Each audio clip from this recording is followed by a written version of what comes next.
pertama ya,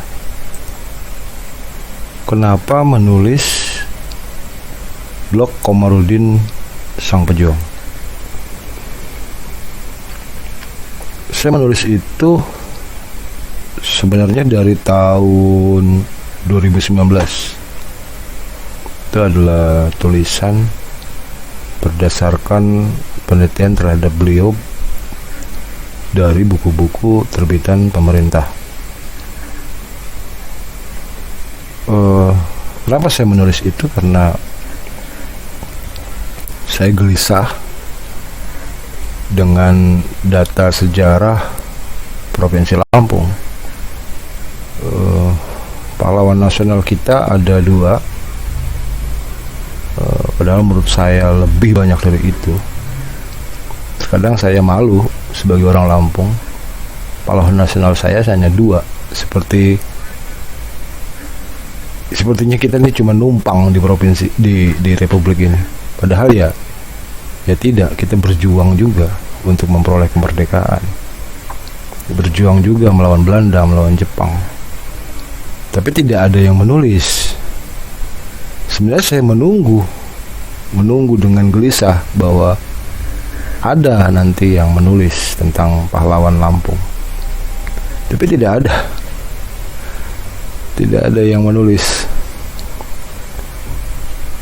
Saya hanya berpikir, bila ini dibiarkan lalu nanti anak-anak saya hanya tahu pahlawan itu cuma 2 orang, karena ada pahlawan daerah. Itu pun hanya upacara penghargaan saja yang muncul di media. Tapi tentang pahlawan-pahlawan itu sendiri tidak ada yang menulis.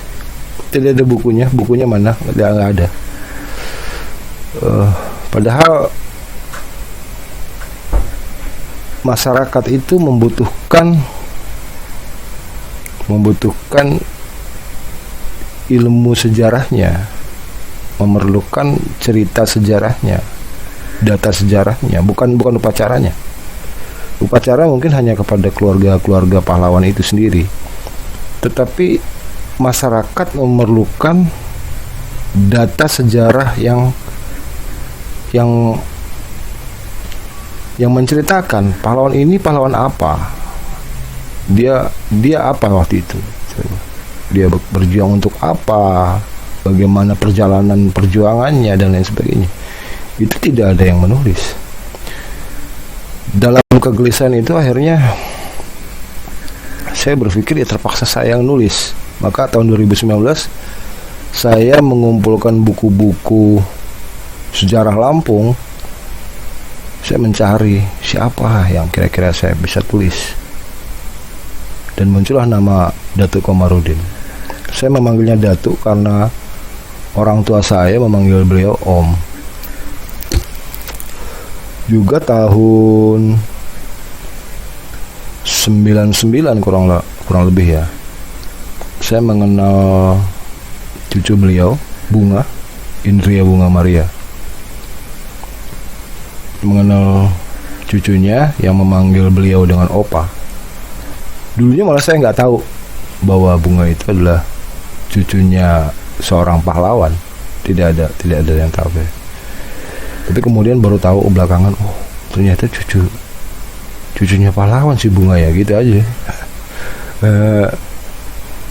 Dan Bunga sendiri tidak banyak data, hanya foto yang mungkin saya tampilkan di blog ya. Foto yang saya rekayasa, karena itu foto hitam putih yang sudah tua, dan kemudian saya editing hingga bisa tampil di blog seperti di blog. Waktu tahun 2019 itu berdasarkan buku-buku seperti sejarah Provinsi Lampung, sejarah perjuangan kemerdekaan, itu saya kumpulkan itu. Tapi ya begitu, hanya beberapa paragraf, terus tidak ada detail siapa Komarudin. Itu juga proses saya bertanya dengan banyak orang, begitu juga. Wah, dia ini, tapi detail perjuangannya orang tidak tahu, karena tidak ada yang menulis. Selama ini tidak pernah ada yang menulis tentang beliau. Akhirnya saya nekat, saya nulis. Dengan menulis orang kenal gitu. Ini kelebihan menulis. Tanpa ditulis orang tidak kenal, orang tidak tahu siapa Komarudin. Mungkin kalau sebelum saya menulis, mungkin kalau saya nanya sama orang, tahu nggak Komarudin, orang Lampung ditanya coba, tahu nggak Komarudin? Oh tahu, pahlawan gini pahlawan. Tapi apa ceritanya ini mereka nggak tahu, karena tidak ada yang nulis. Ya kemudian itu yang terjadi. Kemudian saya menulis dari buku yang sangat minim, dengan literasi yang sangat minim. Saya menulis tentang beliau. Rencananya saya mau terbitkan tahun 2020, tapi kemudian, jadi saya menulis itu sebelum pandemi. Tahun 2020 orang tua saya sakit, saya terkonsentrasi dengan beliau, dengan orang tua saya, dan saya tidak terbitkan karena waktu itu website saya, blog saya belum saya bangun ulang, jadi tidak ada semangat sama sekali untuk membangun. Tapi sebagai seorang yang selalu penasaran, jadi saya sering mengumpulkan tulisan. Tahun 2021 baru berpikir, kalau begitu kita coba bangun lagi lah. Kita coba bangun karena ada kesempatan, apalagi banyak di rumah karena work from home akibat pandemi. Kita bangun, kita publikasi, yang kemudian dibaca banyak orang.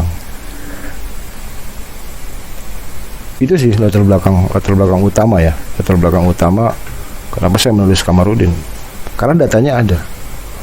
Pahlawan Lampung itu banyak sekali, tapi tidak ada yang menulis. Ambil contoh, saya mungkin kemarin orang bertanya apa dasarnya. Saya kemarin masih agak ragu gitu. Aduh, nanti kalau ada yang nanya ini dasarnya dari apa, lah bukunya saja minim, literasinya sangat sedikit.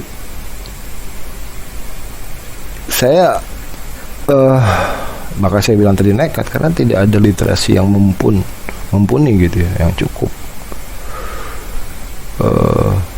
Tapi kemudian tahun 2021, setelah saya mempublikasi tulisan pertama, saya mengenal keluarga beliau, saya mendapatkan banyak informasi.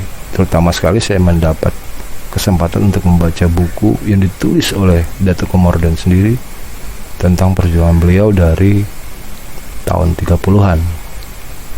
Itu latar belakang dari saya menulis Komarudin.